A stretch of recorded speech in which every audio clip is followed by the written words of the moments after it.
नमस्कार मंडळी, गणेश मूर्ती कला केंद्र गोवा मध्ये आपले हार्दिक स्वागत आहे। आज आपण पाहणार आहोत आमच्या गणपती मूर्ती रंगकामाच्या प्रवासाचा दुसरा भाग। पहिल्या भागात आपण पाहिलं कसं पांढऱ्या रंगाचा बेस कोट लावला जातो, ज्यामुळे मूर्तीला स्वच्छ आणि पवित्र पाया मिळतो। आजच्या या व्हिडिओत आपण पाहू मूर्तीच्या देहाला नैसर्गिक रंग देण्याची प्रक्रिया। देह रंग ही मूर्ती सजावटीतील सर्वात महत्त्वाची पायरी आहे। या टप्प्यावर मूर्तीला खरं आयुष्य मिळतं। नुसतं मातीचं शिल्प आता रंगांच्या स्पर्शाने जिवंत आणि दिव्य रूप धारण करतं। या रंगासाठी आम्ही नैसर्गिक पर्यावरणपूरक रंगांचा वापर करतो, जे केवळ सुंदर दिसत नाहीत तर विसर्जनानंतर निसर्गात सहज मिसळतात। म्हणूनच पर्यावरणालाही हानी पोहोचत नाही। प्रत्येक ब्रशचा स्ट्रोक हा भक्तिभावाने केला जातो। हात, पाय, छाती, पाठ प्रत्येक भागावर हळूहळू रंगाचा थर दिला जातो। प्रथम रंग पातळ करून बेस थर लावला जातो। हा थर मूर्तीला नैसर्गिक त्वचेचा हलका टोन देतो। यानंतर दुसरा थर थोडासा गर्द शेड वापरला जातो, जेणेकरून मूर्तीला खोली आणि जिवंतपणा दिसतो। प्रत्येक थरानंतर मूर्ती थोडा वेळ सुकू दिली जाते। यामुळे पुढचा रंग नीट बसतो आणि मूर्ती अधिक उठून दिसते। या प्रक्रियेत संयम आणि अचूकता फार महत्त्वाची आहे। जास्त घाई केली तर रंग सुरकुततो किंवा डाग पडतात। म्हणून प्रत्येक स्ट्रोक नाजूक आणि भक्तिपूर्ण असतो। जेव्हा संपूर्ण देह रंग पूर्ण होतो, तेव्हा मूर्तीला एक वेगळीच चमक प्राप्त होते। हाताच्या बोटांवर, पायांच्या नखांवर आणि छातीवरील लहान सहान रेषांवर सुद्धा रंग नीट बसवला जातो। मूर्तीतील लहानात लहान तपशील दुर्लक्ष केल्यास संपूर्ण स्वरूपावर परिणाम होतो। म्हणून प्रत्येक भागावर कलाकाराचं संपूर्ण लक्ष असतं। हीच ती कला आहे जी पिढ्यानपिढ्या गोव्याच्या मातीमध्ये जगली आहे। आजही आम्ही आमच्या कार्यशाळेत चिकट माती आणि साधू माती वापरून मूर्ती घडवतो आणि मग रंगांच्या या पवित्र प्रवासात तिला सजवतो। ही कला केवळ कला नाही, ही भक्ती आहे।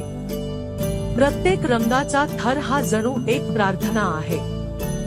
जसा जसा मूर्तीवर रंग चढतो, तसा तसा कलाकाराचा आत्मा गणपती बाप्पामध्ये विलीन होतो। ही प्रक्रिया पाहताना आपल्याला जाणवतं, ही मूर्ती केवळ मातीची नाही, ही आपली श्रद्धा आणि संस्कृती आहे। मित्रांनो, हा होता आमच्या मूर्ती रंगकामाचा दुसरा टप्पा, देहरंग। पुढच्या भागात आपण पाहणार आहोत सर्वात महत्त्वाचा टप्पा, डोळे, अलंकार आणि अंतिम सजावट।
संसारातली ही झलक तुमकां आवडली जाल्यार आमचे चॅनल सबस्क्राईब करात आणि आमच्या कला प्रकाराक आदार दिवचो.